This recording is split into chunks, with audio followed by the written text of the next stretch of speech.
Knowledge वह चीज है जो वह रूप बना देती है। ईश्वरीय नॉलेज क्या रूप बनाएगी? ईश्वरीय स्थिति। तो ईश्वरीय नॉलेज लेने वाले ईश्वरीय रूप में क्यों नहीं आएंगे? थ्योरी और चीज है, जानना अर्थात बुद्धि में धारण करना ये और चीज है। धारणा से कर्म ऑटोमेटिक हो जाते हैं। धारणा का अर्थ ही है उस बात को बुद्धि में समाना, और जब बुद्धि में समा जाते हैं तो फिर बुद्धि के डायरेक्शन अनुसार कर्मेंद्रियां भी वह करती हैं। नॉलेजफुल परमात्मा के हम बच्चे हैं और ईश्वरीय नॉलेज की लाइट माइट हमारे साथ है, ऐसे समझ कर चलना है। यही हमारी वास्तव में पढ़ाई का एम है, यही हमारा लक्ष्य है।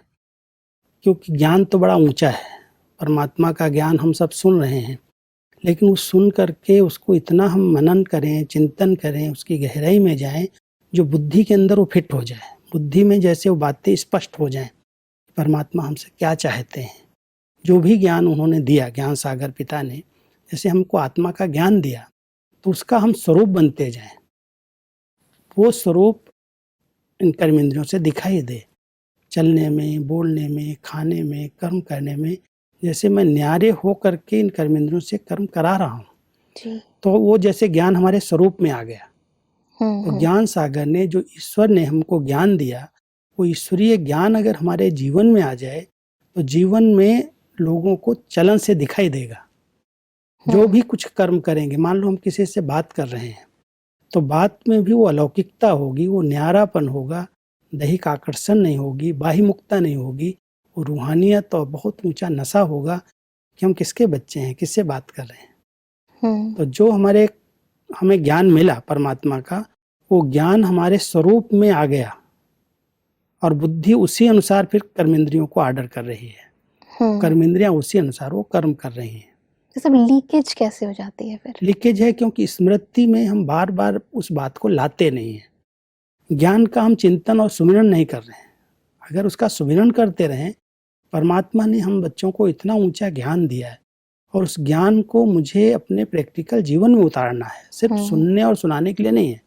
कहते हैं ज्ञान तो दूसरों के लिए है, ऐसे कह देते हैं कि ज्ञान तो दूसरों के लिए है, लेकिन दूसरों पर ज्ञान का प्रभाव तभी पड़ता है जब मैंने उस ज्ञान को अपने स्वरूप में लाया है। अगर मेरे चलन में ही वो नहीं आई बातें, हम ज्ञान ऊंचा सुना रहे हैं और व्यवहार हमारा अलग है, तो उसका प्रभाव नहीं पड़ता। लोग कहते हैं ठीक है, कहते हैं, लेकिन खुद तो करते नहीं। बिल्कुल बिल्कुल। तो जो हम कह रहे हैं वो हमारे कर्म में, हमारे बोल में, हमारी वाणी में वो मधुरता, वो सरलता, वो नम्रता दिखाई देनी चाहिए ना। वो गुण हमारे अंदर दिखाई देंगे तो अपने आप प्रभाव पड़ेगा कि हाँ, ज्ञानदाता का ये ज्ञान है और उस ज्ञान की ये प्रैक्टिकल इनकी जीवन है। और इसलिए परमात्मा ने उसकी तुलना भोजन से की है जी, कि जैसे भोजन खाना और चीज है और उसे हजम करना और चीज है।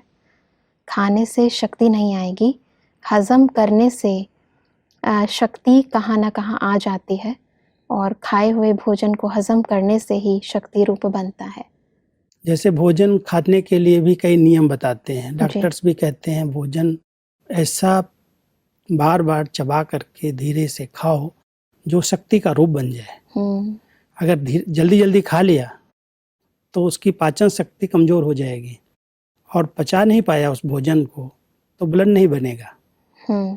इसलिए जैसे भोजन को बहुत धीरे धीरे खा करके, उसको पचा करके फिर उसको हम शक्ति के रूप में अनुभव करते हैं, शरीर में ब्लड बनता है, ब्लड से शक्ति पैदा होती है। ऐसे ही जो ज्ञान सुन लेते हैं, ऊपर ऊपर से सुन लिया तो शक्ति का रूप नहीं बनेगा।